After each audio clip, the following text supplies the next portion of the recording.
Buenos días a todas y a todos. Mi nombre es Libertad Martínez y soy la directora gerente de Daño Cerebral Estatal. Quería agradeceros a todo el mundo por acompañarnos en esta sesión de hoy, que tiene el título El papel de las familias en un proceso neurorehabilitador. Comentaros que Daño Cerebral Estatal es la Federación de Asociaciones de Personas con Daño Cerebral Adquirido y sus familias. Somos una entidad sin ánimo de lucro y declarada de utilidad pública y realizamos actividades como esta, con el objetivo de reducir el impacto que el daño cerebral adquirido proporciona o realiza tanto a las personas que lo sufren como a sus familiares, pudiendo también ofrecer el servicio de atención directa con asociaciones que hay distribuidas por todo el territorio nacional para que puedan tener ese apoyo, puedan tener ese soporte en las familias. Como indicaba antes, el título de esta ponencia es El papel de las familias en el proceso neurorehabilitador. Tenemos la gran suerte de poder contar con la doctora Rocío Sánchez Carrión Abascal, neuropsicóloga y doctora de neurociencias. Trabaja en el Instituto Gottman y Hospital de Neurorehabilitación, donde actúa en la rehabilitación neuropsicológica de pacientes con daño cerebral adquirido y atención a sus familias en el Instituto Gottman. Esta masterclass está dirigida especialmente a familiares, aunque sabemos que se han inscrito personas profesionales de este ámbito, ya que daremos a conocer a las familias con personas con daño cerebral adquirido cuáles son las alteraciones neuropsicológicas, cognitivas, emocionales, conductuales que puedan presentar esas personas que han sufrido esa conmoción, para ayudarles a mejorar su comprensión. El objetivo, por lo tanto, es proporcionar pautas y estrategias para intervenir y actuar adecuadamente en determinadas situaciones, además de incluir el desarrollo de habilidades que permitan enfrentarse a estas consecuencias.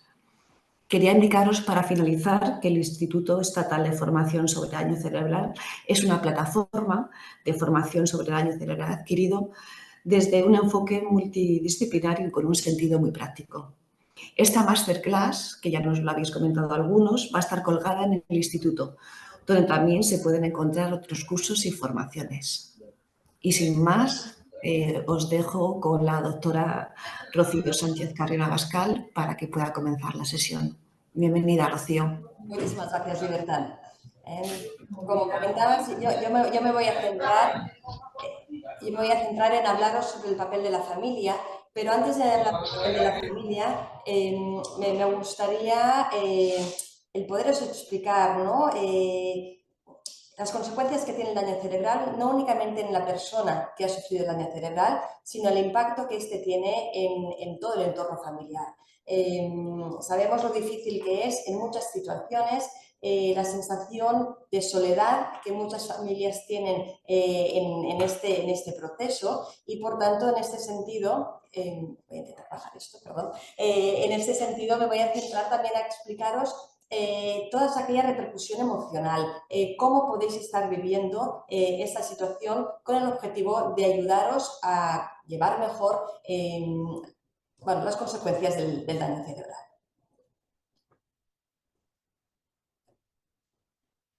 El daño cerebral, en la mayoría de los casos, es una experiencia vital significativa, en muchos casos repentina, inesperada, que da un vuelco a la vida del paciente que sufre el daño cerebral, pero también a la vida de la familia.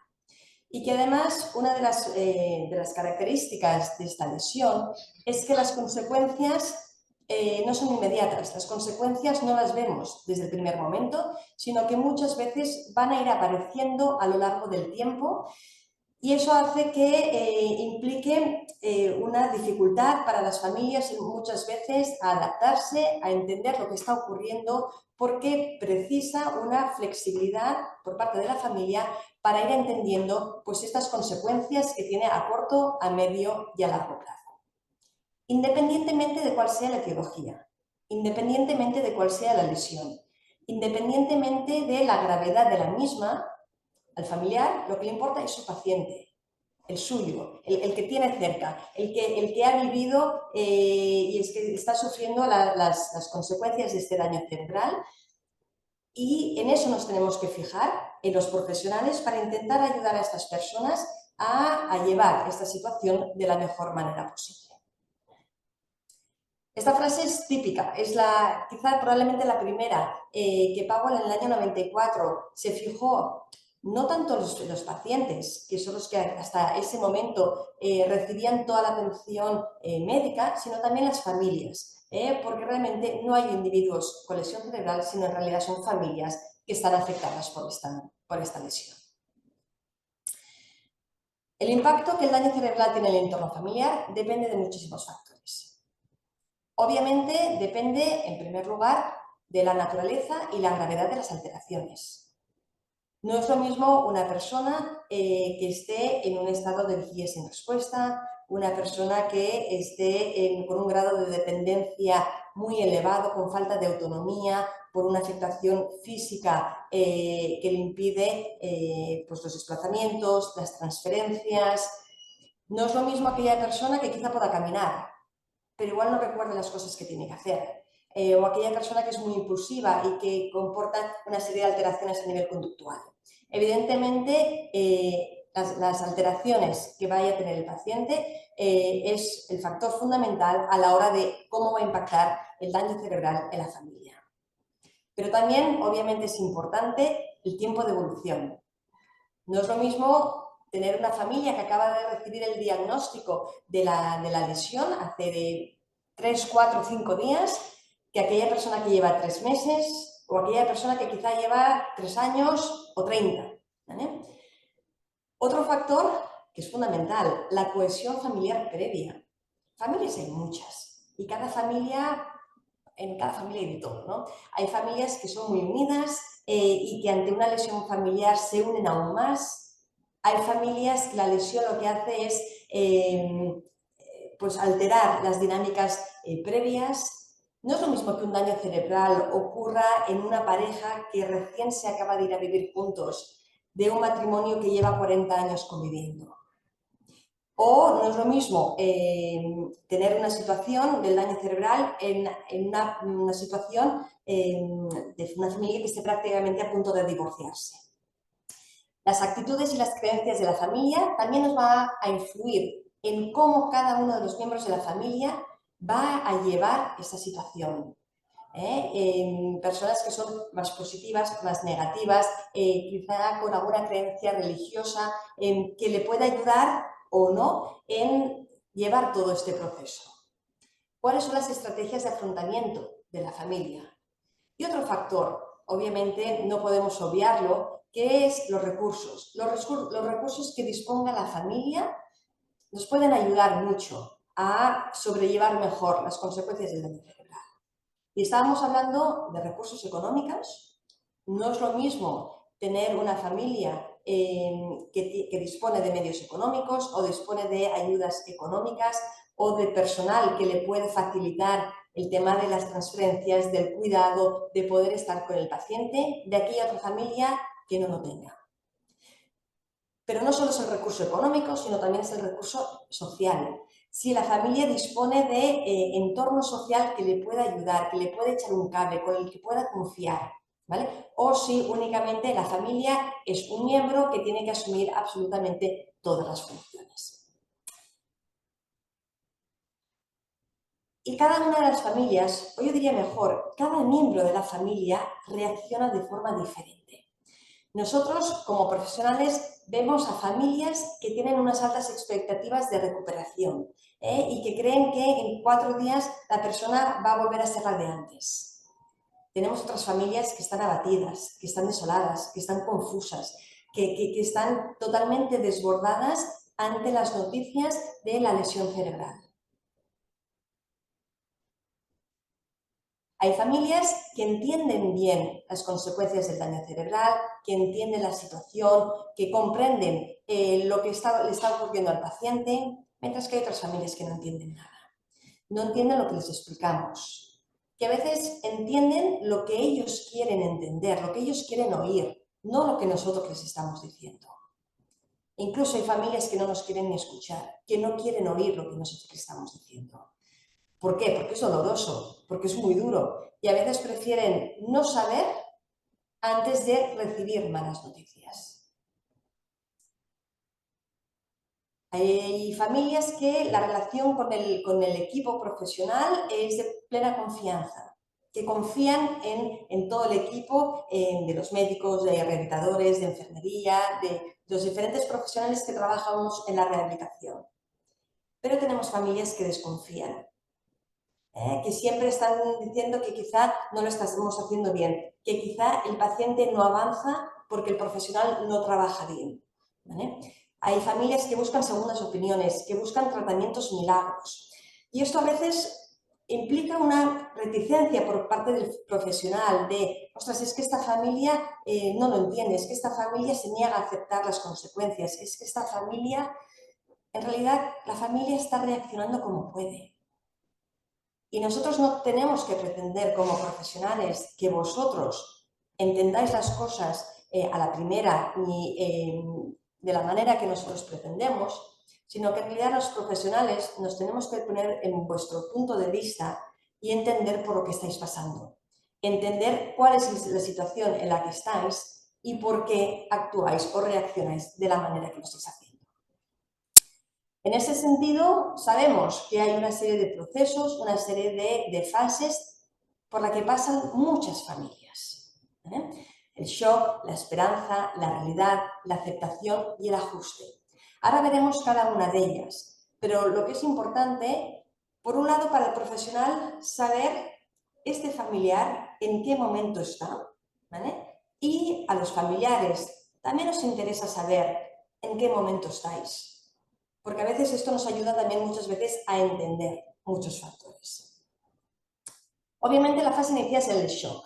El shock inicial de cuando nos llaman por teléfono que nuestro familiar ha ingresado en el hospital porque ha tenido un ictus, ha tenido un traumatismo craneoencefálico. La causa da lo mismo, pero la mayoría de las veces, como os decía, de forma repentina y de forma brusca.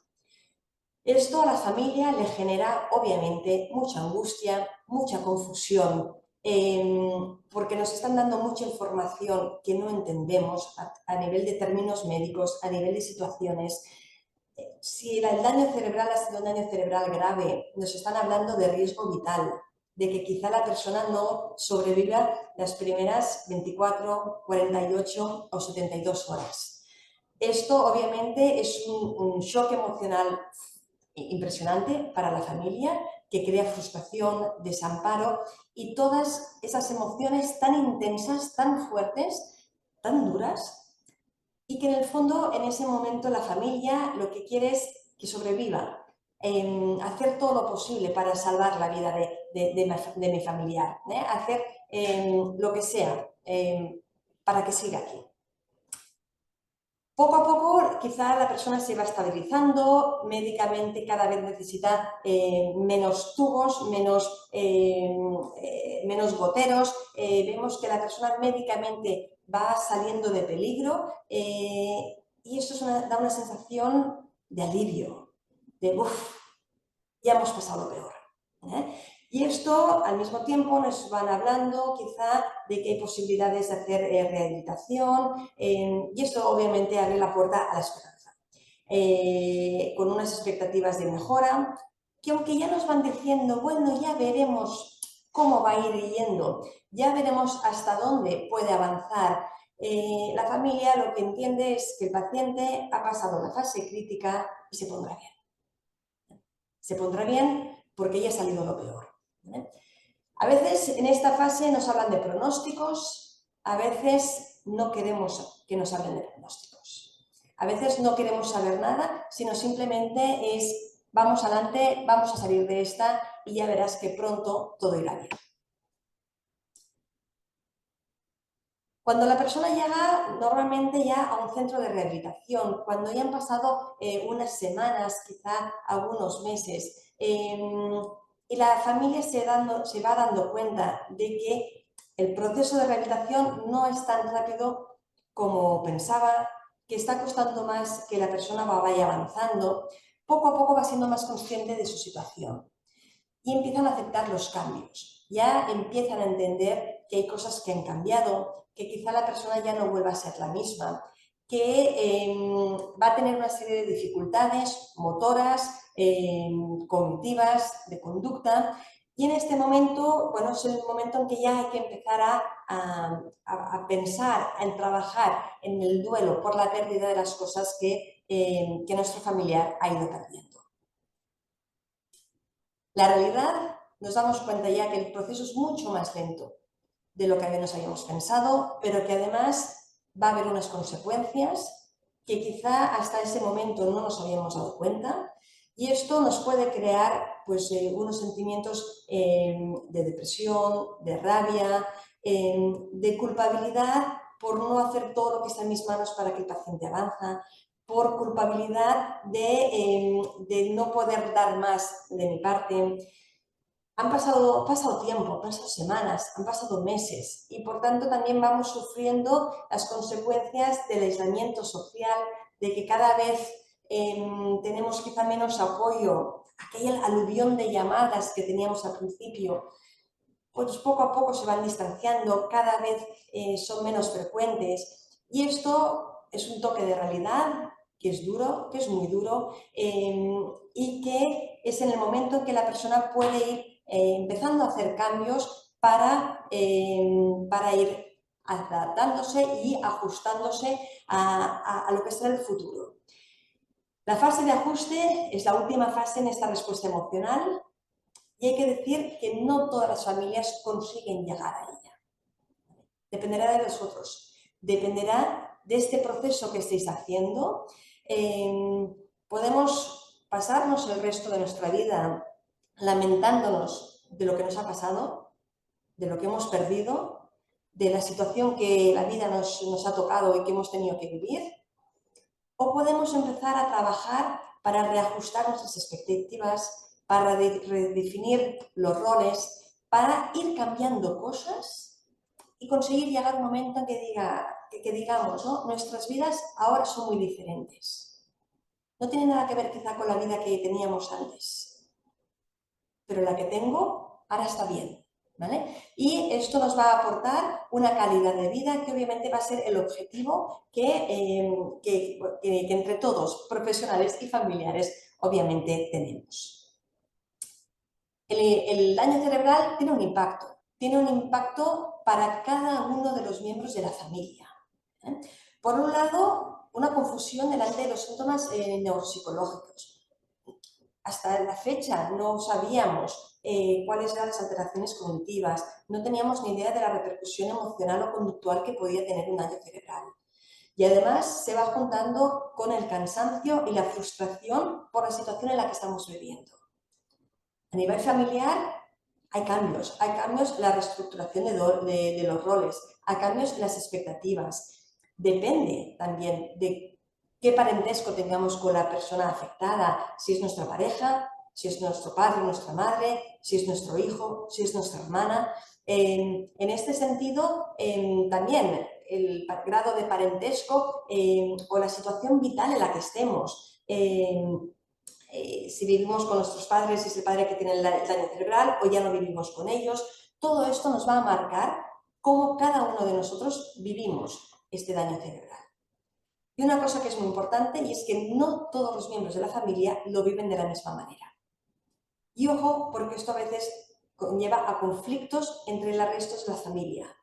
Cuando alguien lo vive de una manera, quizá una persona es mucho más realista, mientras que la otra persona todavía está en la fase que está convencido de que todo irá bien y que se pondrá bien, y que no quiero aceptar o no quiero escuchar que me digas que mi hijo no va a volver a poder caminar, no va a volver a poder comunicarse o va a tener secuelas para el resto de su vida, ¿vale? Y esto muchas veces también puede conllevar conflictos en los miembros, digamos, de la familia que no han sufrido la lesión cerebral.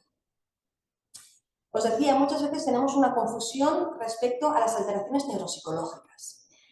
Nuestra misión es proporcionaros información, informaros, formaros sobre las alteraciones neuropsicológicas más frecuentes, las cognitivas, las conductuales y las emocionales. pero no sirve daros la información una única vez. Sabemos que es muy importante daros y repetiros la información de formas diferentes, en momentos diferentes, ¿vale? Si es posible, aportarlo o acompañarlo con material escrito, porque de lo que se habla, de lo que se dice, muchas veces salís de una charla, salís de una entrevista y la mitad de las cosas ya no os acordáis, porque hay tanta cantidad de información que es obvio y que es lógico olvidarlos. Por vuestra parte, es muy importante aclarar las dudas, no quedaros con las dudas que tengáis, preguntar siempre que sea necesario y tantas veces como sea necesario. A veces hay familias que dicen, es que me sabe mal preguntar tanto, ¿no? Pero a mí me sabe mal que la familia se quede con dudas, hay que preguntar, porque si vosotros no sabéis o no entendéis el porqué de las cosas, no sabéis cómo actuar, va a ser mucho más difícil para vosotros el lidiar con la situación y para el paciente el poder lidiar también con la situación, ¿vale? Y tenemos que ir ajustando toda esta información. No se puede dar toda la información de golpe, sino que tenemos que ir adecuando la información a medida de que se pueda asimilar. Por un lado, porque sabemos que la información es muy compleja y hay mucha información, ¿vale? Y con términos que muchas veces antes nunca habíamos oído. Es difícil por el momento, por esta fase emocional que antes comentábamos, en la que estáis viviendo, ¿vale? A veces se os da la información, pero la fase emocional en la que está no os permite asimilarla, no os permite entenderla. Por lo tanto, lo tendremos que ir trabajando desde el punto de vista profesional para que vosotros podáis entenderla. Nuestra misión es que lo entendáis, es el objetivo fundamental, ¿vale? Y esta información nos indica que tendremos que ir dándola de forma progresiva y a medida que vayáis asimilando digamos, la información más básica, podremos ir incorporando nueva información para que vosotros también vayáis digiriendo la información que os damos. Y obviamente os tenemos que dar pautas, os tenemos que dar estrategias, os tenemos que enseñar, porque hasta ese momento no os habéis enfrentado nunca a una situación como la que estáis viviendo. Y por tanto, sois novatos, aunque quizá ya lleváis unas semanas, unos meses, unos años, pero es fundamental que nos informen y que nos enseñen. Yo ahora voy a intentar daros, 4 pinceladas a nivel cognitivo, a nivel conductual y a nivel emocional. ¿Y por qué digo 4 pinceladas? Porque me podría pasar horas, ¿vale? Y cada uno de vuestro familiar tiene unas dificultades diferentes, ¿vale? Y ahí es muy importante que la psicoeducación la haga la persona que conozca a vuestro familiar, que os pueda dar exactamente la información de cómo está a nivel de orientación, a nivel de atención, de memoria, de función ejecutiva, a nivel de comunicación, si tiene una fase, si tiene una disartria. Os doy toda una información concreta sobre vuestro familiar, ¿vale? Y partiendo de estas información sobre la situación real y actual, os doy pautas específicas de cómo actuar. Pautas que ahora yo, por ejemplo, os voy a dar unos ejemplos a nivel atencional. Aquellas personas que se cansan muy fácilmente, que apenas pueden durar, su concentración puede durar 20 minutos. ¿Qué podemos hacer con ellos? Pues es muy importante que la familia sepa cuánto tiempo puede estar concentrado.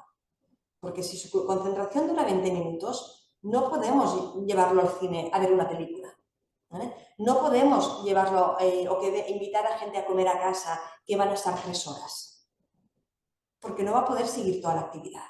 Tenemos que regular las actividades en función de la capacidad atencional que tiene nuestro familiar. Tenemos que incorporar descansos para que puedan ir remontando y volver a conectar y volver a centrarse a nivel atencional. Tenemos que aprender a no forzar al paciente si está cansado. Muchas veces lo vemos, aquel paciente que la cara le cambia, que decimos, uff, ya no puede más. Pues si ya no puede más, no le pidamos más. Es mejor no sobreestimularle, es mejor dejarle descansar que no insistirle a, venga, venga, sigue, venga, intenta más, venga, otra vez, venga, repetimos, venga, continuamos. No, quizá el paciente lo que necesita es simplemente un descanso. Y después de ese descanso, quizás sí que le podemos pedir que participe o que esté más activo en alguna actividad. Y pautas como estas, sencillas, aplicables a todas las funciones cognitivas. Para ello, yo recomiendo que os dirijáis al neuropsicólogo que trabaja con vuestro familiar para que os pueda dar pautas concretas para cada una de las alteraciones cognitivas que tiene. Si nos centramos en la dificultad conductual, también hay una gran heterogeneidad. Tenemos pacientes que presentan impulsividad, irritabilidad, agitación, agresividad, conductas desinhibidas, conductas muy disruptivas. O tenemos en el otro extremo pacientes apáticos, con falta de iniciativa, que no tienen intención comunicativa, que no nos hablan, que no tienen ganas de hacer cosas y que nos cuesta mucho el motivarlos para que se pongan en marcha.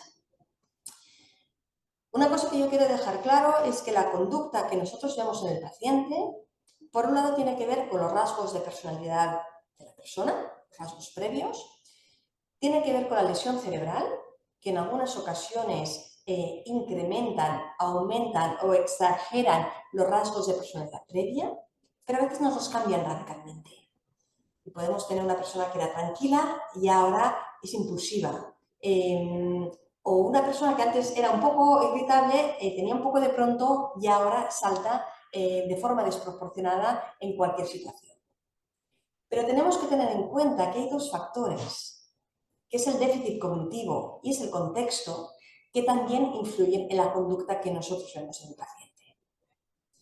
¿El déficit cognitivo en qué sentido? Que si la persona no recuerda las actividades que tiene hoy, si de repente decimos, venga, vámonos. ¿Vámonos dónde? Si ya te lo he dicho.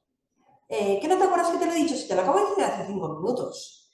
Y quizá la persona no la recuerda y la persona se nos altera, se nos enfada, nos dice que es que tú no me has dicho nada, es que no me tienes en cuenta y pueda pues, incrementar la alteración conductual por el déficit cognitivo que tiene. Si nosotros sabemos cómo actuar con el déficit cognitivo, igual lo que conseguimos también es reducir esta irritabilidad o esta impulsividad que puede tener el paciente. Y el contexto también es fundamental. Sabemos que hay situaciones que incrementan las alteraciones de conducta. El nivel de fatiga, el ruido, el dolor, la sobreestimulación. Son factores del contexto, de la situación que está viviendo, que hace que la persona quizá esté más alterada, está más irritable o que tenga más dificultad para autorregularse. La complejidad de la tarea que está realizando, el nivel de frustración que puede sentir por no poder hacerlo. Esto da rabia, esto enfada, esto altera, ¿vale? Por tanto, si nosotros lo que hacemos es ajustar el nivel de la complejidad, quizá también lo que estamos reduciendo la frustración y ayudaremos al paciente a no enfadarse tanto. Y la noxognosia, que es la falta de conciencia de déficit, luego también hablaré de ello, lo importante que es dentro de lo que es la alteración conductual. Y tenemos que tener en cuenta que de la misma manera que hay factores que incrementan el déficit conductual o la alteración conductual, tenemos otros factores que podemos hacer nosotros para ayudar al paciente a regularlo mejor. A veces no es exigir al paciente que se controle, sino que tenemos que modificar nosotros qué podemos hacer diferente para que el paciente esté más tranquilo.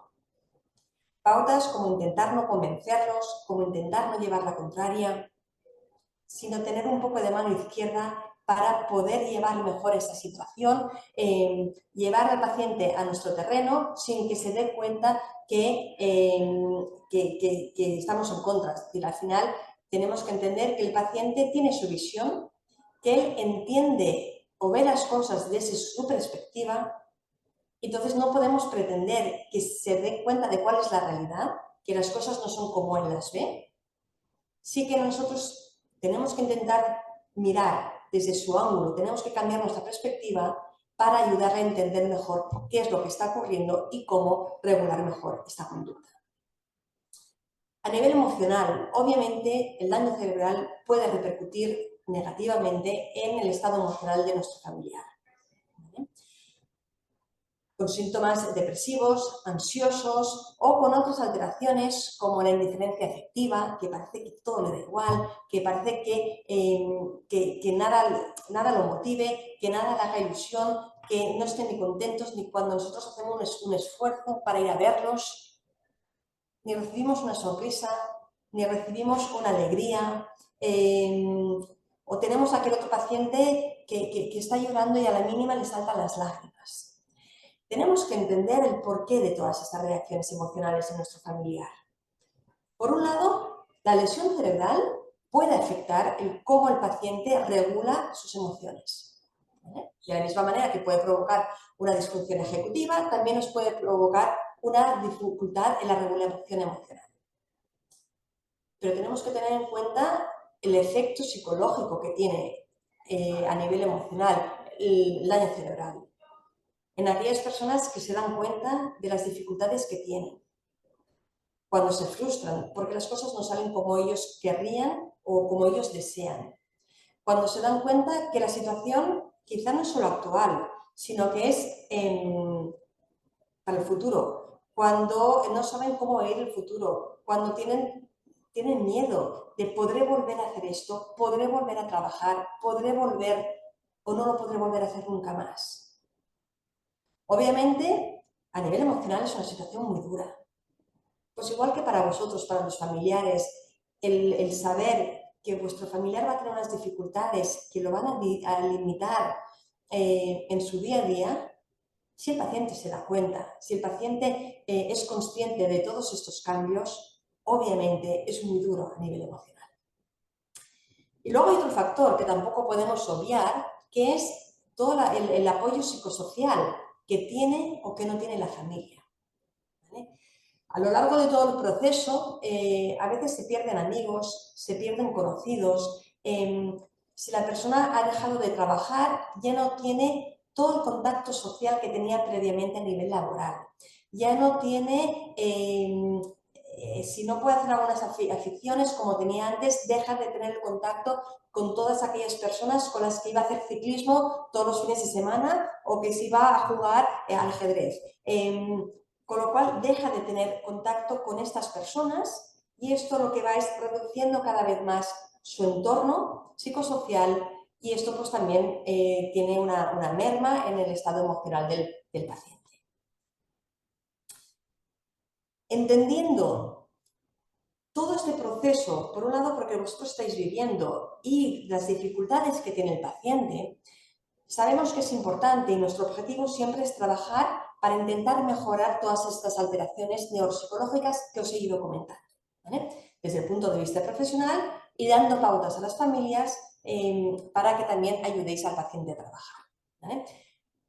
En nuestro diagrama de flujo de lo que es el proceso de rehabilitación, obviamente en el centro está siempre el paciente con la familia, porque sabemos que la familia tenéis un papel fundamental en todo el proceso neurorehabilitador. Y por un lado, esto también os ayuda a vosotros a sentiros útiles, a sentiros satisfechos, a poder contribuir, a poner vuestro granito de arena en el proceso rehabilitador, de la misma manera que yo pongo mi granito de arena, la logopeda, el fisioterapeuta o los otros profesionales que trabajamos. Antes os decía que muchas familias se sienten culpables o se sienten frustrados por no poder colaborar, por no poder ayudar, por esta impotencia de que no tengo nada en mis manos. Pues quizás sí que hay cosas que están en vuestras manos y si podéis participar de alguna manera también disminuyen todos estos sentimientos o estas emociones que vosotros podéis tener. Algo que obviamente es fundamental es que tenemos que estar coordinados. La familia y los profesionales no pueden trabajar de forma independiente, cada uno a su manera, cada uno con sus objetivos, sino que tenemos que trabajar de forma conjunta, con unos objetivos comunes, realistas y adecuados al momento actual. A veces las familias os planteáis unos objetivos como muy a largo plazo y el equipo lo que hace es intentar ajustaros y entender que para poder llegar a ese objetivo primero nos tenemos que marcar unos objetivos más pequeños, más ajustados a la situación actual pero que sean asequibles y que por tanto nos permitan ir avanzando en el proceso rehabilitador. Para nosotros la familia también sois muy importantes porque nos dais mucha información y esta información también es fundamental. Nos aportáis información sobre las dificultades que tenéis en casa, ¿vale? Y ya no solo, digamos, cuando el paciente está en el hospital, cómo actúa, pero sino en el momento que os vais para casa, qué dificultades que tenéis, ¿vale? Nos ayuda o nos ayudamos mutuamente a establecer objetivos realistas, ¿vale? A plantearnos cosas que vosotros digáis, esto yo lo veo factible, o esto yo creo que mi familiar no va a poder conseguir, o esto es que él nunca se ha esforzado, es que él nunca ha querido hacer estas actividades, no propongámosle porque no lo vamos a conseguir. También la familia sois la fuente de información sobre cómo va avanzando en casa. Si las pautas que trabajamos en el despacho las aplica. ¿Cuál le va mejor? No todos los pacientes, no todas las personas nos funcionan mejor, nos funcionan igual los mismos trucos, las mismas estrategias. Cada uno de nosotros tenemos algunas que nos van mejor y otras que nos van peor. A los pacientes también. Y hay que ir tanteando, hay que ir probando y saber exactamente cuáles son las que mejor os solucionan los problemas de la vida cotidiana, ¿vale? Y además vosotros estáis muchas más situaciones, muchos más momentos con el paciente que permite ir reforzando el progreso que va haciendo o el esfuerzo que está haciendo el paciente en este proceso rehabilitador. En muchos casos se os pide, se os propone, se os dice de que actuéis como coterapeutas, ¿vale? Que sirváis de vínculo entre el equipo rehabilitador y el paciente, ¿no? Que aquello que ha aprendido en las sesiones de rehabilitación las pueda aplicar en casa, ¿vale? Y por tanto os tenemos que enseñar a cómo actuar en determinadas situaciones reales, ¿vale? Vosotros podéis animar al paciente a intentar utilizarlo, ¿no? Si nosotros, para compensar un problema de memoria, le decimos al paciente que se apunte las cosas en el móvil, en la agenda, en el calendario, en aquello que le vaya mejor, vosotros vais a estar en situaciones que le digáis, ay, apúntatelo, ¿vale? Porque el saber la teoría no sirve para que el paciente lo haga. Y por tanto, muchas veces necesitan estas ayudas verbales, estas pautas que permitan que el paciente lo vaya incorporando cada vez más en su vida cotidiana.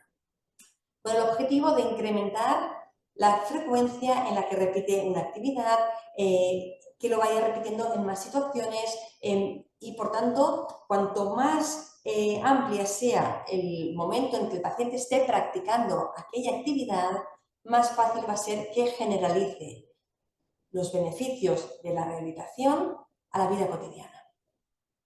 Y por tanto, eso es muy importante y eso únicamente lo pueden hacer aquellas personas que conviven con el paciente.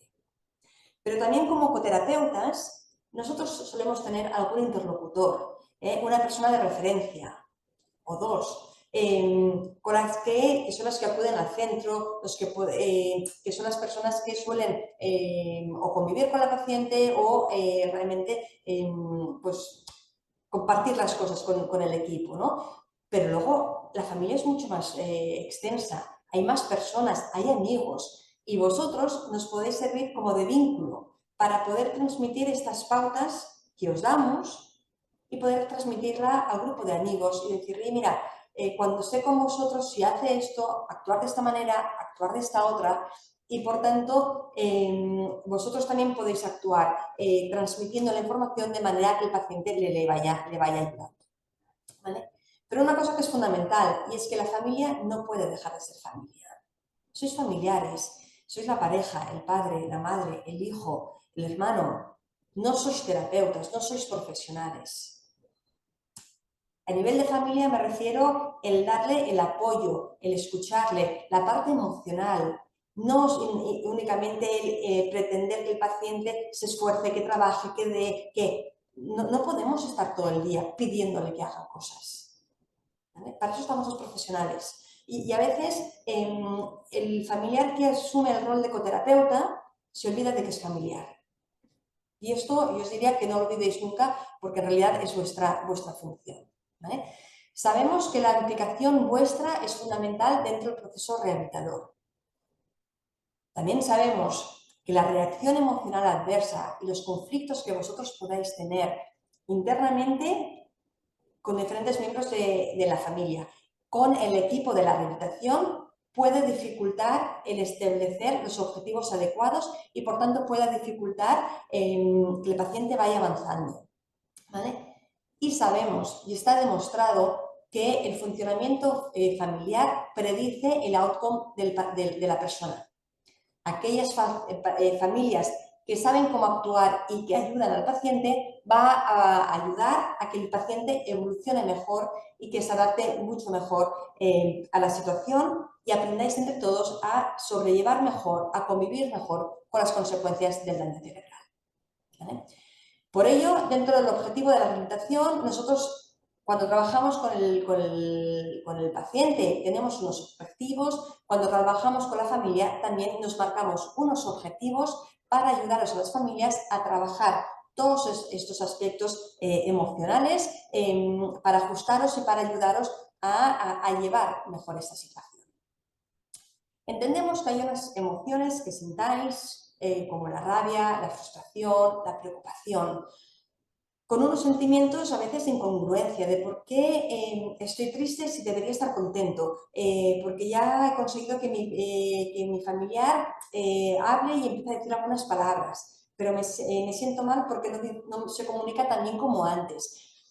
Tenéis sentimiento de incomprensión con el resto del entorno, que muchas veces, oh, pues si tu familiar está estupendo, qué bien lo veo. Dices, qué bien lo ves, si supieses los problemas que tenemos en casa.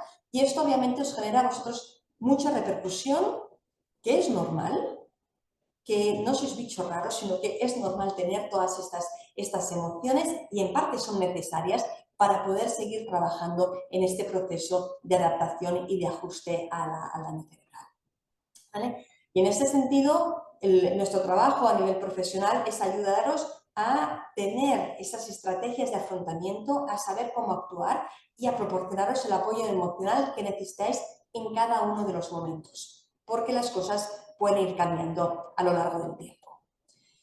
Otro aspecto que es fundamental es el duelo, ¿vale? Uno entiende y está muy claro que el concepto de duelo, cuando una persona fallece, hay un proceso de duelo. Todo el mundo entiende que el familiar está pasando por el duelo. Pero cuando la persona ha sobrevivido al daño cerebral, también hay que hacer un duelo. Hay que hacer un duelo porque el paciente quizá ya no es el de antes. Quizá ahora tiene muchos más problemas. Aquello que me encantaba de mi familiar, lo ha perdido. Teníamos unas conversaciones que me aportaban muchísimo y ahora tiene una fascia y no se puede comunicar. Hay que hacer un duelo por todas aquellas dificultades que tiene el paciente y hay toda aquella pérdida de las cosas del paciente que nos gustaban y que ahora no puede hacer. Pero también hay que hacer un duelo a nivel familiar, de lo que yo he perdido como familiar, de cómo la vida me ha cambiado, que ahora ya no tengo la libertad de hacer lo que quiera, como tenía antes, que ahora tengo que estar mucho más pendiente de mi familiar, que ahora tengo más dificultad para tener mis aficiones, para quedar con mis amigos, para a veces simplemente tener un momento para ducharme o para tomar un café, ¿vale? Y esto también implica un duelo, ¿eh? Bueno, yo os lo digo para que lo penséis y para que a partir de aquí lo podáis ir trabajando, ¿vale?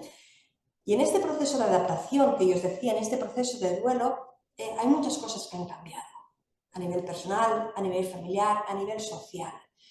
Y no estamos preparados. No estamos preparados porque ha sido todo sobrevenido, porque ha sido de golpe, porque hemos ido sobrellevando la situación, sacando fuerzas no sabemos de dónde, con la ilusión, con la esperanza de que todo se pondrá bien, ¿no? Pero claro, cuando tenemos que ajustar nuestra vida actual, cuando tenemos que cambiar en función de la funcionalidad del paciente, tenemos que tener y tenemos que aprender nuevos recursos para adaptarnos a la situación. Y por un lado implica esta adaptación, adaptarnos a los cambios relacionados con el daño cerebral.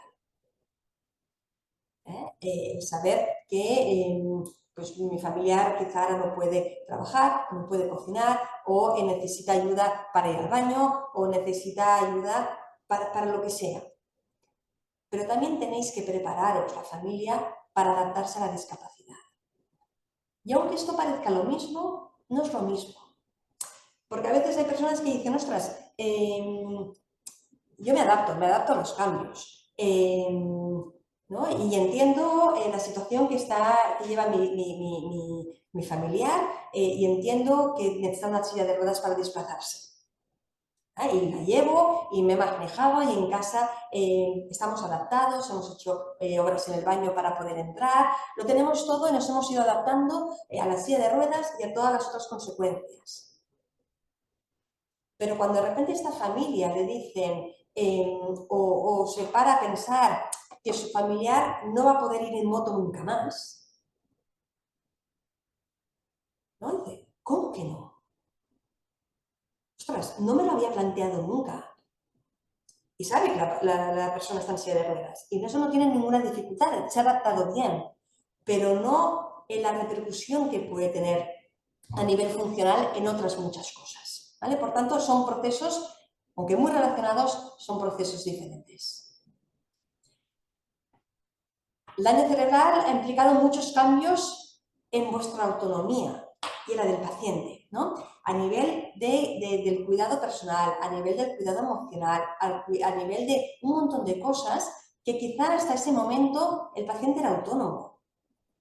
Obviamente en todo lo que es la higiene personal, las actividades básicas de la vida diaria, pero también la persona se encargaba de gestionar sus cosas, de controlar las facturas, de pagar lo que hubiese que pagar, de hacer los trámites que tuviese que hacer, de trabajar, de darse de alta en cualquier aplicación. Y quizá ahora ya no. Y quizá ahora nos necesita. ¿Vale? Y quizá además ahora también tenemos que ayudarles en que el paciente participe en actividades. Tenemos que organizar el transporte, tenemos que estar pendiente de muchas otras cosas, que esto es una carga que no solo afecta al paciente, que obviamente también, pero que también a vosotros como familia, ¿no? Y estamos organizando para hacer una comida, porque es un cumpleaños y queremos ir a un restaurante. Pues no solo hay que pensar dónde nos gustaría ir, sino cómo llegamos hasta allá. ¿Entra en la silla de ruedas o no entra? ¿Hay alguna dificultad o no? ¿A qué hora vamos a ir para que no haya demasiado ruido y no le moleste al paciente y no se altere? ¿Qué cambios tenemos que hacer? ¿Vale? Y todos estos cambios en la autonomía, si no se trabajan vosotros a nivel familiar de cómo lidiar con todas estas cosas, a veces pueden comportar una sobrecarga importante, ¿no? a nivel emocional. Muchas veces el daño cerebral implica cambios en las estructuras familiares, ¿vale? Y teniendo en cuenta que pues, familias hay muchas y de muchos tipos. Personas que viven solas, personas que viven en pareja, con hijos, sin hijos, que viven diferentes miembros de la familia, que tengo pareja pero que cada uno vive en su casa porque así cada uno tiene lo suyo, y que cuando hay un daño cerebral rompe o cambia esta estructura familiar. Hay personas que tienen que ir a volver a vivir a casa de los padres porque no son capaces de vivir solos, o que un familiar tiene que venir a vivir a casa para ayudarnos en la logística del día a día, ¿vale? Y esto también nos implica cambios en el plan vital de la familia. ¿Qué es lo que queríamos hacer? ¿Qué proyectos de vida teníamos?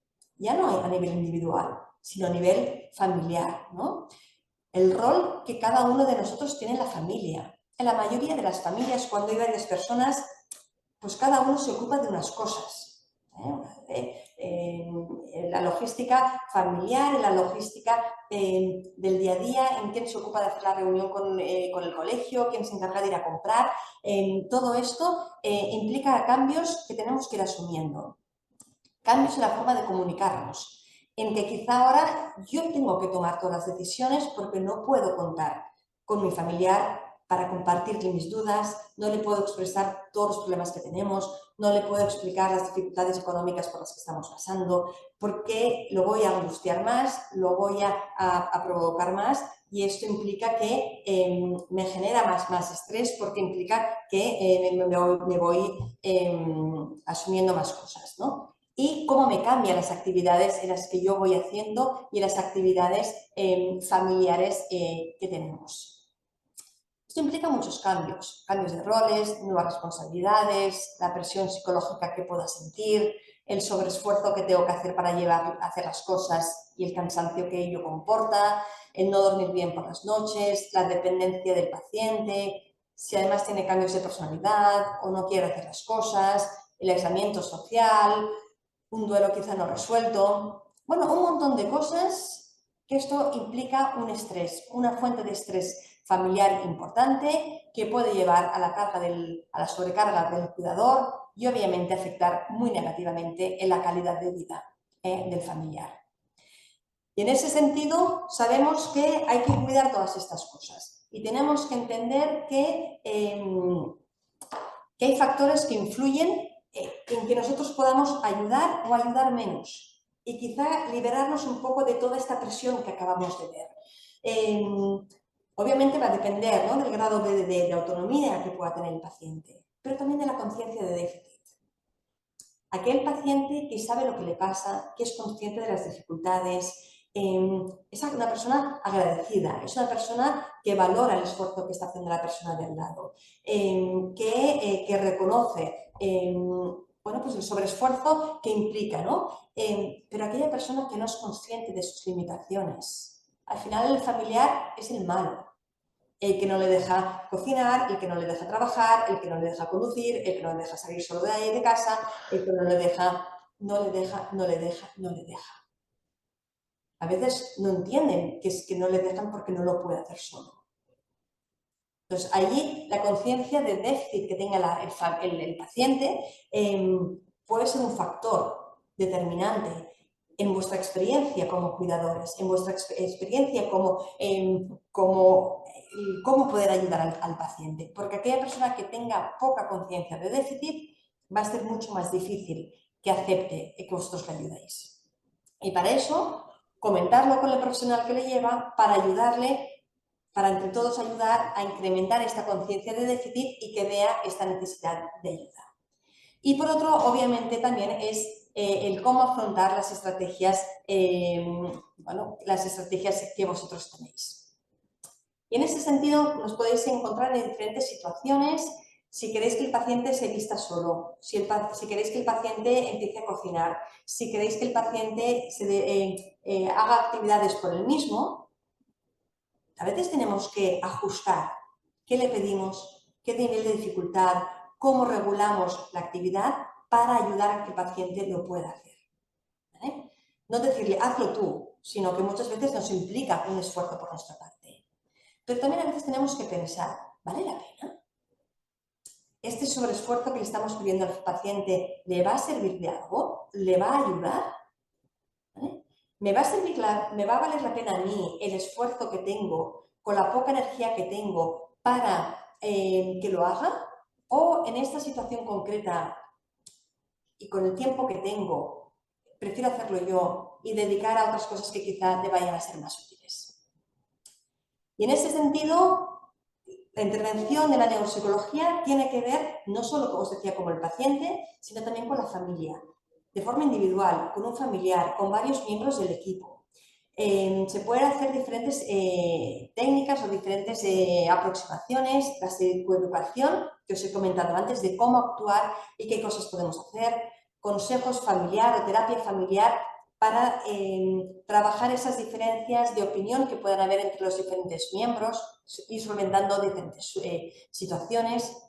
Grupos de apoyo también son fundamentales y sobre todo a medida que va pasando el tiempo, proporcionar un espacio donde podáis hablar, escuchar, expresaros.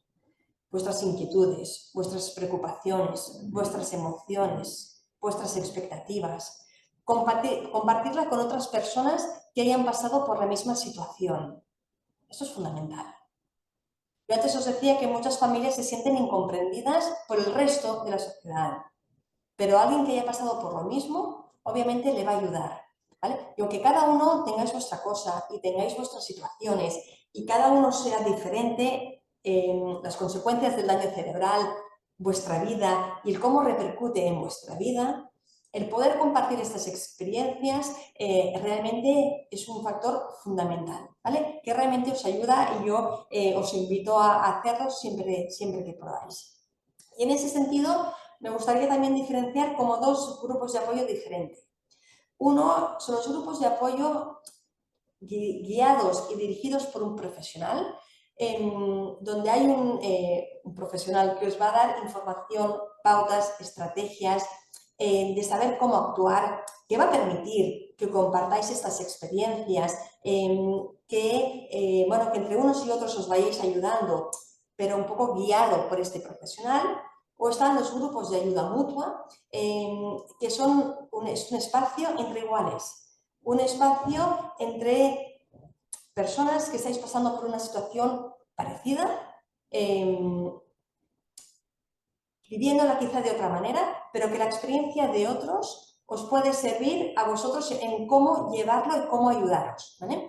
No tanto con la idea de vosotros tenéis que hacer esto, sino yo os cuento lo que yo he hecho y a veces escuchando a otras personas dices, ostras, mira, pues esto yo lo voy a probar a ver si a mí también me sirve, ¿vale? Tenemos que tener en cuenta y pensar que las consecuencias del daño cerebral es a largo plazo, ¿vale? A largo plazo porque muchas situaciones no cambian y porque además las familias pues van sobrecargando y van dedicando un tiempo, un esfuerzo, se va acumulando el cansancio, la depresión, el insomnio, los sentimientos de culpabilidad, y hay que tener en cuenta que pueden empeorar con el paso del tiempo porque cada periodo del proceso requiere unos objetivos y un esfuerzo por vuestra parte diferente, ¿vale? Por tanto, hay que prepararse. Hay que prepararse. Para la maratón no podemos correr una maratón de entrada. Tenemos que saber a lo que nos enfrentamos. Tenemos que entender que aquellos factores de decir, bueno, yo estoy así porque en cuanto esto cambie ya estaré bien. Ojo, es que igual no cambia. Es que igual tenéis que hacer algo para vivirlo de forma diferente. Porque esas variables a veces no desaparecen. A veces surgen nuevos problemas. A veces no nos conformamos con los mismos objetivos. En fases iniciales tenemos suficiente con, ostras, si consigo que se ponga de pie y de 2 pasos, bueno, ya si consigo que vaya, que pueda ir al baño, si consigo que, y cada vez nos vamos planteando nuevos objetivos. Y esto pues crea de nuevo pues, una frustración por no conseguir aquello que nos hemos planteado, ¿vale? Los proyectos de futuro que tenemos, a veces hay que cambiarlos a nivel de buscar nuevas alternativas de entretenernos, de buscar actividades de ocio diferente. A veces de cambiar amistades y buscar aquellas amistades que nos aportan y eliminar aquellas amistades o aquellos familiares que nos generan mal rollo, que nos dan quebraderos de cabeza, que nunca, que solo de pensar que me llaman por teléfono me pongo de los nervios. Pues igual tenemos que ir haciendo cambios en nuestra vida como familiar que nos aporten mejor calidad de vida. Buscando espacios para vosotros mismos, para cuidaros, para buscar tiempo para vosotros, buscar, os decía, ¿no? Pues igual una actividad de ocio para vosotros, un deporte, un quedar para tomar con un café y cuidar también vuestros aspectos neuropsicológicos. Estar un poco atentos. Hay muchas familias que dicen, es que yo no me acuerdo de nada, es que tengo tantas cosas en la cabeza que ya no sé, ya no sé. Bueno, pues igual hay también que apuntarse las cosas y aplicar algunas estrategias para funcionar mejor a nivel cognitivo.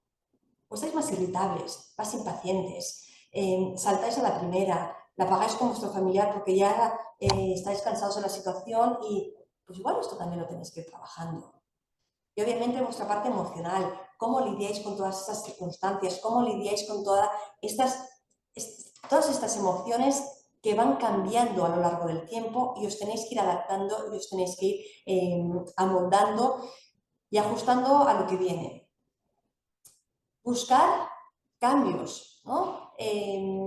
Si nosotros pensamos que nuestro familiar se va a recuperar, lo vamos a exigir. Venga, esfuérzate, venga. Y cada vez le vamos a poner cosas muy complicadas que va a frustrar al paciente y que lo va a llevar muy mal. Si cambiamos y pensamos, bueno, vamos a intentar conseguir que el paciente haga cosas realistas, el paciente se va a sentir bien, va a estar contento, se va a sentir satisfecho y vamos a cambiar también su forma a nivel emocional. Otro de los grandes errores de la familia muchas veces es la sobreprotección, ¿no? Ya lo hago yo, no me cuesta nada, tú no puedes, no salgas, no hagas, no... Y esto pues va a hacer que cada vez la persona esté más limitada, ¿vale? Si en cambio nosotros le proponemos aquellas cosas que pueda hacer, obviamente manteniendo la seguridad, ¿no? Quizá con supervisión. A veces necesitan mucha ayuda y mucha supervisión, pero igual cada vez podemos ir retirando un poquito la ayuda o la supervisión de cara a ayudar al paciente que pueda hacer las cosas por sí mismas, aunque sea con ayuda, pero esto le va a dar una mejor confianza y una mejor autoestima. Todo este apoyo que es fundamental, que yo creo, y un poco de los objetivos de esta masterclass, es que no os olvidéis de vosotros, ¿no? Que la familia obviamente es fundamental, pero no solo la familia como para ayudar al paciente, ¿no? Muchas veces pensemos que la familia es fundamental para que el paciente avance, ¿no? Para que el paciente esté bien, para que el paciente pueda hacer, ¿no? ¿Y vosotros?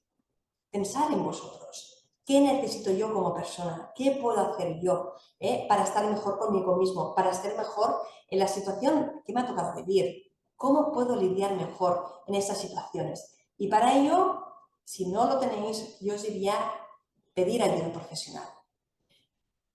En la fase en la que estéis, si el paciente está ingresado, si estáis yendo a un centro de rehabilitación, las asociaciones en ese sentido tienen un papel fundamental de profesional, de grupos de ayuda mutua, que os ayuden a vosotros, no a dejaros en un segundo plano, sino a daros la importancia que tenéis, porque la tenéis.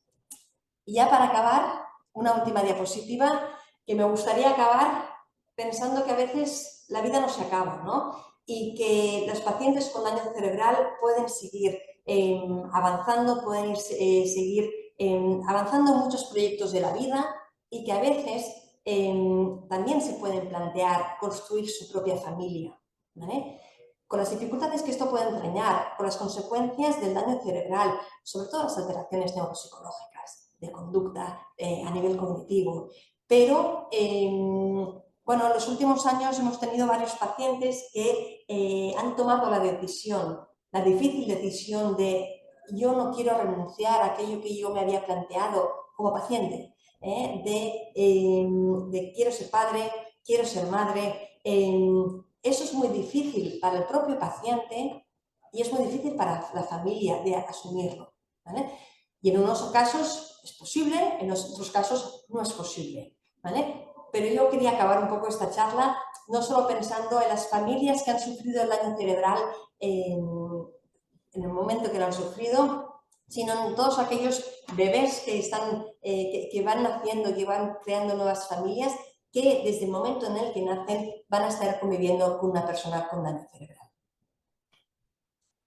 Con esto acabo la diapositiva. Veo que en el chat hay algunos comentarios y ahora sí que os dejaría también pues, el turno si alguien quiere hacer preguntas que podáis, que os doy la voz para que podáis ir haciendo.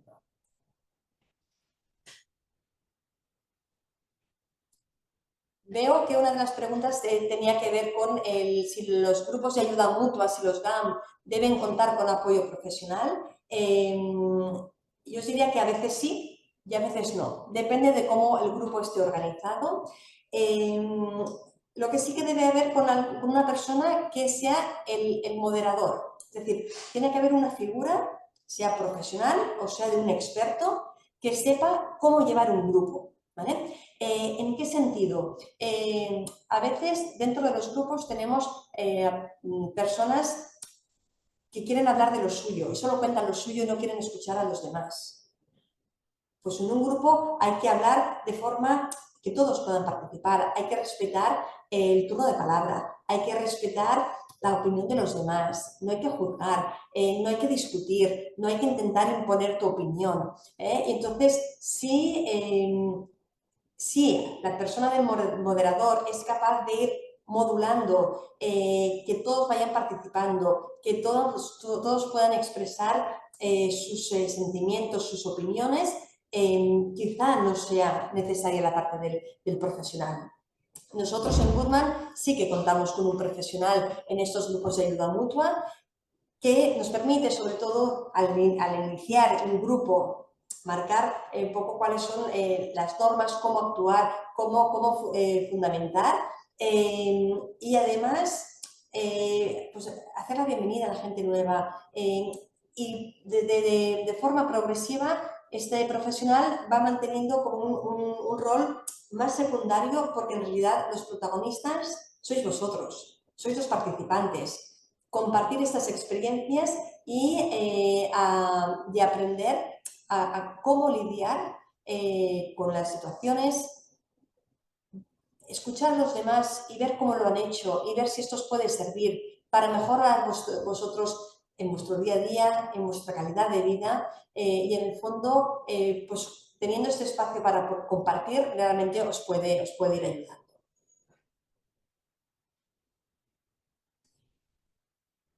Me preguntan sobre dónde está colgada la masterclass. Esto quizá desde el año cerebral estatal os podrán ayudar exactamente a deciros dónde Sí. va a estar. Justo, gracias Rocío. Estaba escribiendo que estará colgado en el Instituto Estatal de Formación sobre Daño Cerebral, que ahora os dejo por aquí el enlace, pero igualmente como todas las personas estáis aquí inscritas y tenemos vuestro contacto, os lo enviaríamos también por email para que la tengáis ubicada porque efectivamente pues seguramente haya más personas a las que le podáis decir que vean esta exposición que les puede servir de ayuda.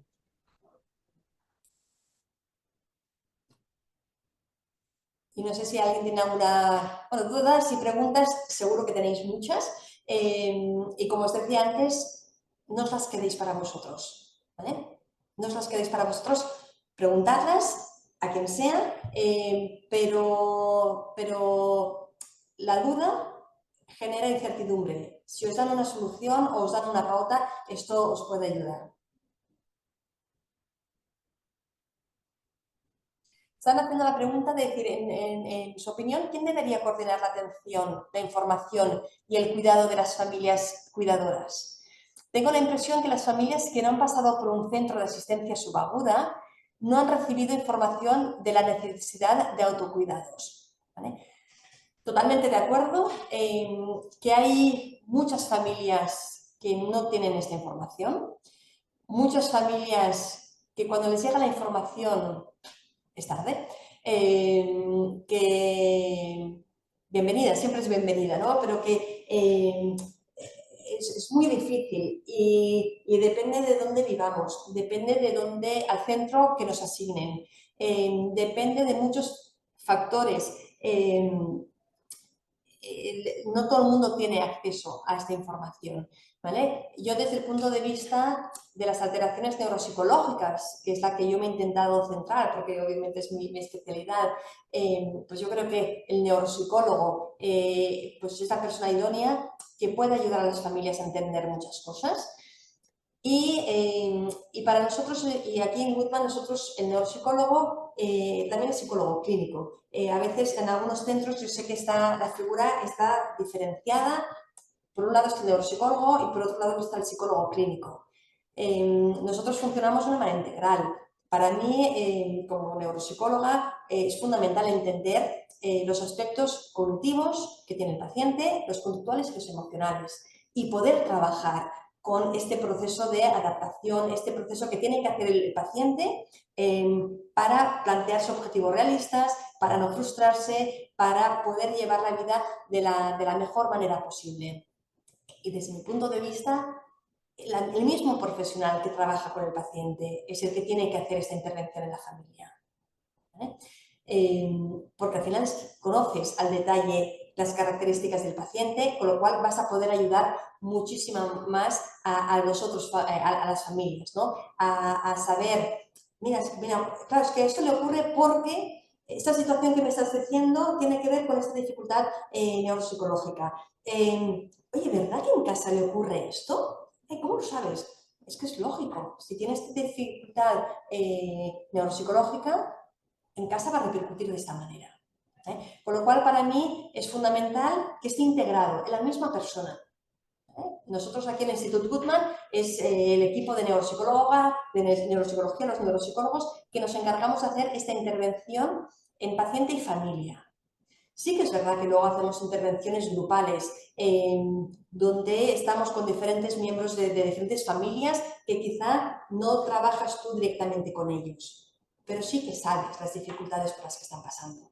Sí que tienes el conocimiento de poder dar estas pautas útiles, el escuchar al paciente, al familiar, el que os sintáis escuchados. Muchas veces decir, no, solo te quería preguntar una cosa al paciente. No, pero ¿y tú? ¿Cómo estás? ¿Cómo lo llevas? No siempre se os pregunta. Y yo creo que es fundamental. Y por tanto, si la persona que os puede hacer esta pregunta tiene el conocimiento de cómo está el paciente o cómo podría estar o qué dificultades tiene, pues este autocuidado, ¿no? Pensar en vosotros mismos, no sentiros culpables si os vais a tomar un café, no sentiros culpables por muchas de las cosas que hacéis. Es que no llego. Pues igual es que no tienes que llegar. Es que igual hay cosas que tienes que delegar. Es que quizá hay cosas que no son tan prioritarias. Que igual hay que hacer la vista gorda de algunas cosas y centrarme en lo que realmente es importante. ¿Vale? Con lo cual, el profesional que os ayude tiene que tener experiencia y conocimiento en el daño cerebral. A veces hay familias que te dicen, no, es que yo he ido a un psicólogo que me dice, pero claro, es que no entiendo, no entiende lo que me ocurre, es que no entiende cuando le explico algo de mi familiar. Claro, es que la persona que os dé este apoyo, la persona que os tenga que facilitar esas estrategias de afrontamiento, estas pautas de autocuidado, obviamente tiene que saber el daño cerebral, porque si no, no os va a servir. Vais a dedicar un tiempo, vais a invertir un tiempo, un dinero, un desplazamiento, un lo que sea, pero que no os va a servir.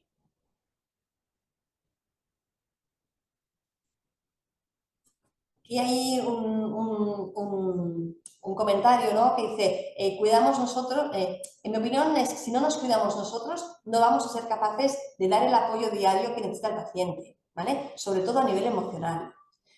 Y me gusta lo que acaba de decir, al menos esta es mi experiencia. De eso se trata, de compartir las experiencias, porque sí que es verdad que si vosotros no estáis bien,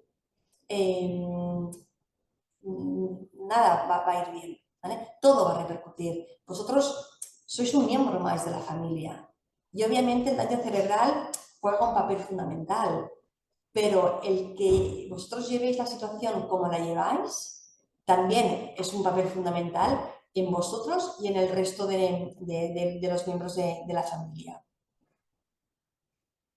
Y no sé si me estoy dejando alguna pregunta.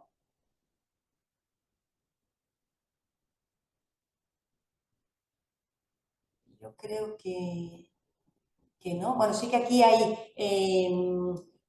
una mención especial que alguien comenta sobre la importancia de los trabajadores sociales.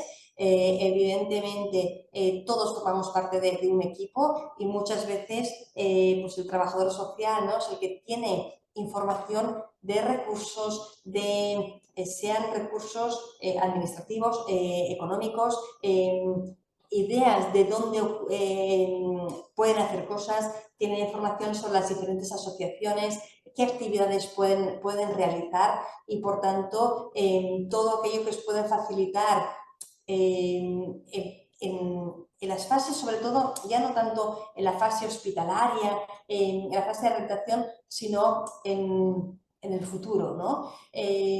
Nosotros aquí en el hospital también tenemos otra experiencia a nivel domiciliaria, donde hay un equipo especializado que va al domicilio del paciente para ayudarle a encontrar actividades que sean significativas para el paciente, ayudarle a probar cosas fuera de la familia, fuera de la casa, y quizá pues que se apunte a diferentes actividades, y a veces, muchas veces no saben ni por dónde empezar. Pues nosotros tenemos un servicio que les ayuda a que el paciente decida, toma decisiones por sí mismo, ¿vale? Y esto también ayuda a la familia a decir, vale, pues si es capaz de hacer esto, también le puedo dar opinión, también le puedo pedir la opinión o le puedo permitir que tome pequeñas decisiones. Y no os sobrecargáis, porque muchas veces tenéis esta sensación de que todo lo tenéis que hacer, que todo lo tenéis que controlar, que todo recae en vuestras manos, y a veces no todo debería recaer en vuestras manos. Hay cosas que quizá podría ser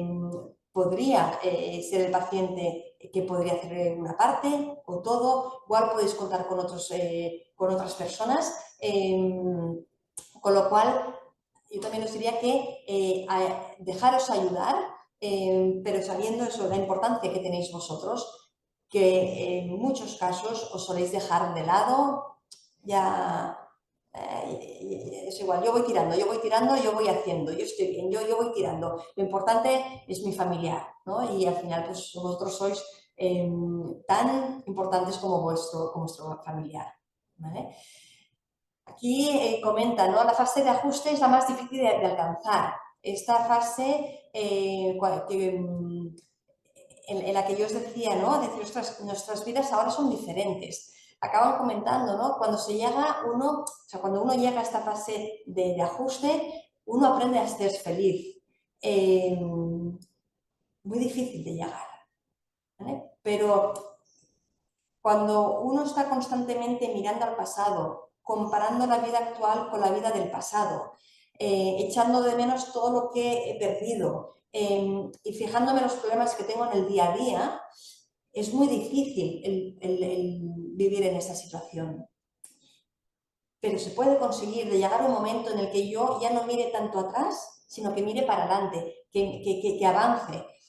Obviamente es uno de los objetivos que nos marcamos con los pacientes y es uno de los objetivos que nos marcamos también con las familias, ¿no?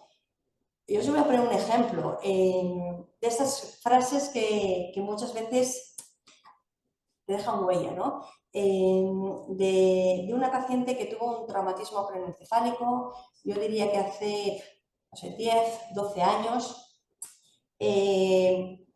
la atropellaron y aparte del traumatismo craneoencefálico tuvo múltiples fracturas, múltiples problemas a nivel óseo que le ha comportado pues, muchas dificultades y mucho dolor y mucha...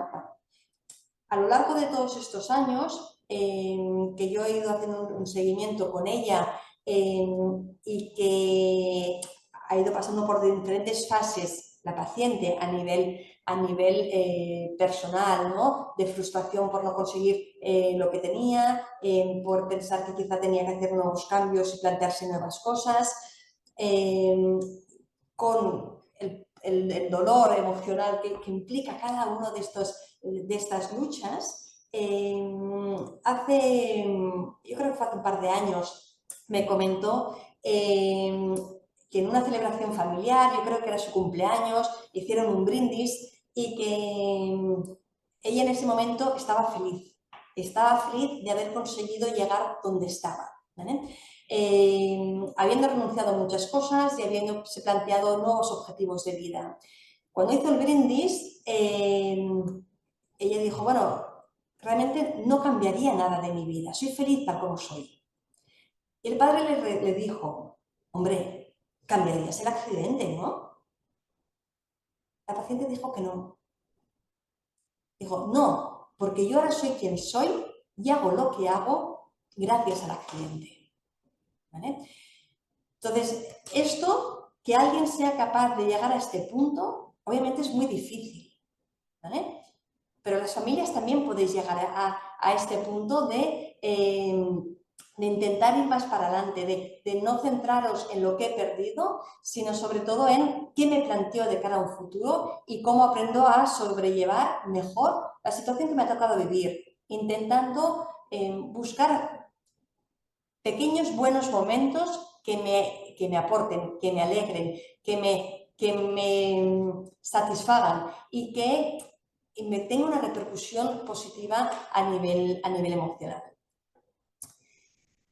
Hay una pregunta que dice, en su opinión, ¿la sobreprotección que sufren las personas con daño cerebral adquirido puede tener relación con la presión social que encumbra a esa madre cuidadora y abnegada? Que impide permitir que las personas con daño cerebral tengan oportunidad de tropezar, de equivocarse.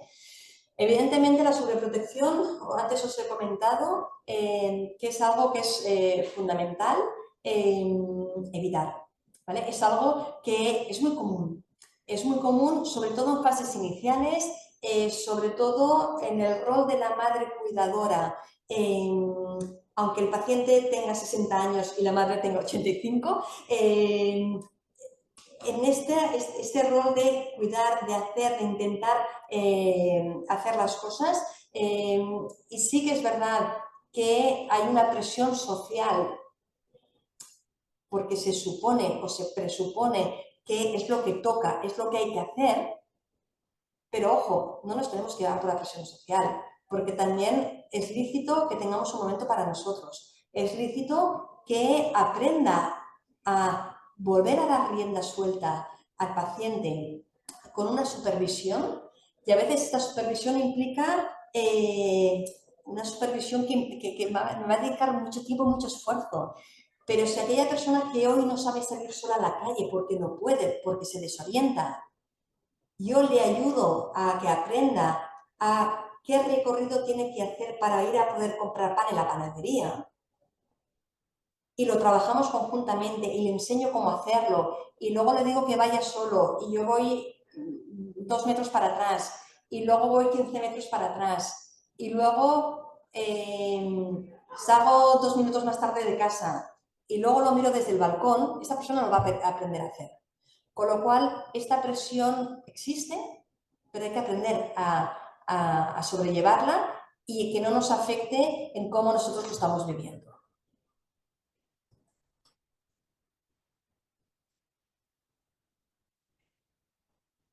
Yo, teóricamente, la masterclass era 1 hora de duración. Hemos estado ahora un rato más comentando estas aportaciones que habéis hecho. No sé, Candela, si... Pues yo creo que ya, bueno, que hemos recogido unas cuantas preguntas y bueno, también que no lo has leído, pero te lo agradezco mucho por aquí. Nosotras también, ha sido un placer escucharte. Muchísimas gracias. Muchísimas gracias a vosotros por estar aquí y espero que os haya servido un poquito toda la información que os he ido dando. Hasta la próxima.